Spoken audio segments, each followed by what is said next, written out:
I'm not denying anything that the government wants to do. Do it in a process. Do it in a manner which is right. Why are we demolishing? Why are we doing what we are doing today? Is it correct to do what we are doing today? Follow a process. Follow law and order. Tell everybody you have 1 year, you have 6 months to do what we have to do, but this is what we are going to do. Not just wake up one day and start doing it. I mean, we were salvaging day before yesterday. We salvaged. Today we salvaged. We have salvaged about over 50% of the products. The furniture, fixtures, fittings, everything stays there. Now we are asking for permission to go in and let us salvage the rest of the things. The furniture, fixtures, fittings we cannot remove because they are bulky stuff. They were put in many years ago. Today, what we are asking is the products for the suppliers who supported Nakumatt's revival. We want to get those products out. So even the suppliers feel the comfort that, yes, we are doing something about how they've supported us and we are not letting things go to waste. Give us a rough estimate of how much you think Nakumatt has lost in this. In terms of only furniture, fixtures and fittings, it's about 125 million shillings. In terms of stock, what is inside there, I cannot estimate it, but it must be about 20-25 million shillings. When we think that we want to start from point A to point Z would make sense, but why only pick on one building in the middle of Westlands and say that on a fine day without issuing the notice, number one, without marking the building for demolition, take such a action. This is not acceptable. This is hurting today. The number of people that have lost their jobs. We've got 350 people minimum now who will be on the street. We are not prioritizing what is important. We know the issue of flooding that keeps on coming up is the road, ring road, between the Westland Centre and the UK Centre has pipe culverts. It was never maintained. It's the duty of the roads department and the necessary departments to be regular checking these. Every time, because of the size of the culverts, there are blockages. And if these are not being maintained, there will naturally be floodings that will occur. Something else very important to put on the record, which the nation has always thought, that there is a river under the UK Centre. That is incorrect. There is no river whatsoever under the UK Centre.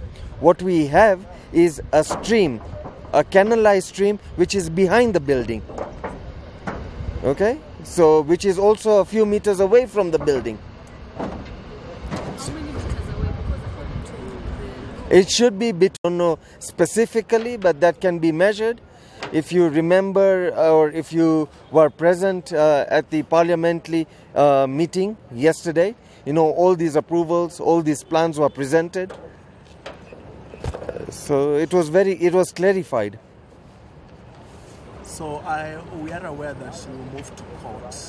What was the decision of the court? And it has been consistent that there was no notice. Then why would you move to court if there was no notice? Because there was panic. We noticed what happened to South End Mall. We saw what happened to Java Keleleshwa. We did not want to take a chance. We wanted to inform our tenants to take preventive measures. For that particular reason, when they kept on repeating and saying that UK Centre is the next building that we are coming for, we would not like our tenants to go through the trauma that we are going right now. And for that particular reason, we advised all of our tenants it would be best in their interest to try and salvage whatever they could. I mean, it's been done in last 48 hours. It's been tedious, it's been difficult. Unfortunately or fortunately, some have benefited, some did try and they could salvage, but there are a few tenants that have not been able to benefit from that. Of course, I have nothing to hide. We have all the approvals, all the approvals since 1994. If you notice, over the last few months, we had various renovations and improvements that were being carried out. For that particular reason, that also granted approvals. Okay, so there is no issue whatsoever. The same approvals that were presented in the court and during the parliamentary meeting is exactly what we will share with yourselves. It is very difficult to estimate that. At this stand, we have no idea the extent of damage. What we have seen is exactly what you have all seen from the outside of the building. It is now when we will be given access to go inside the building to actually see the extent of the damage caused. So when are you probably in a position to share with us the document so that we are... Whenever now, let them give us access of our other files and everything in Thika in the head office, so we'll work that out. You all have my contact details anyway.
These cables and everything, belong to us. And they're taking it. Yes. It's on the transformer.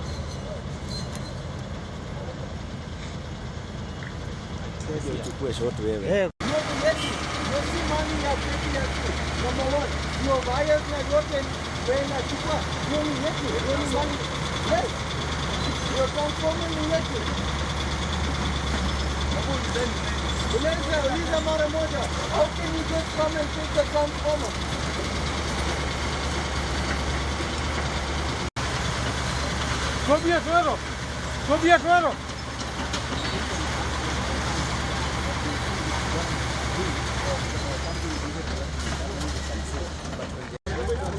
My friend, this transformer belongs to us and they are taking it.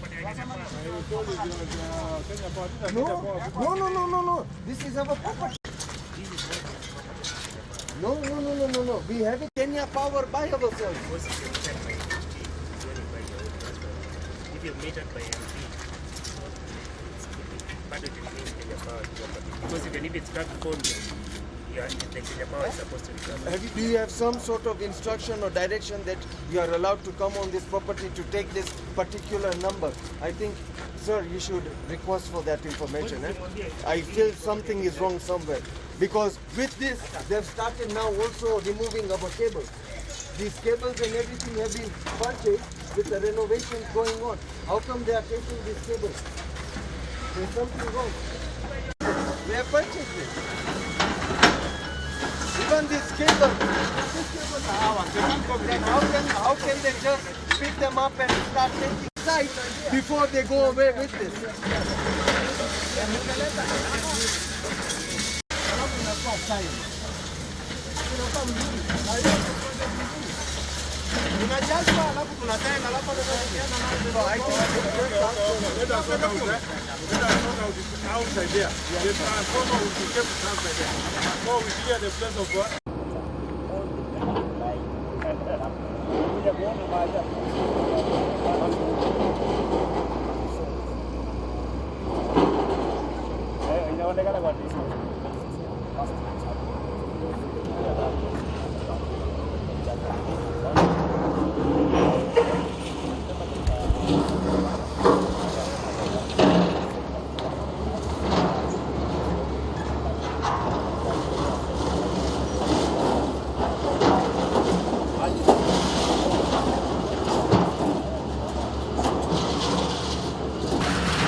Francis Waila.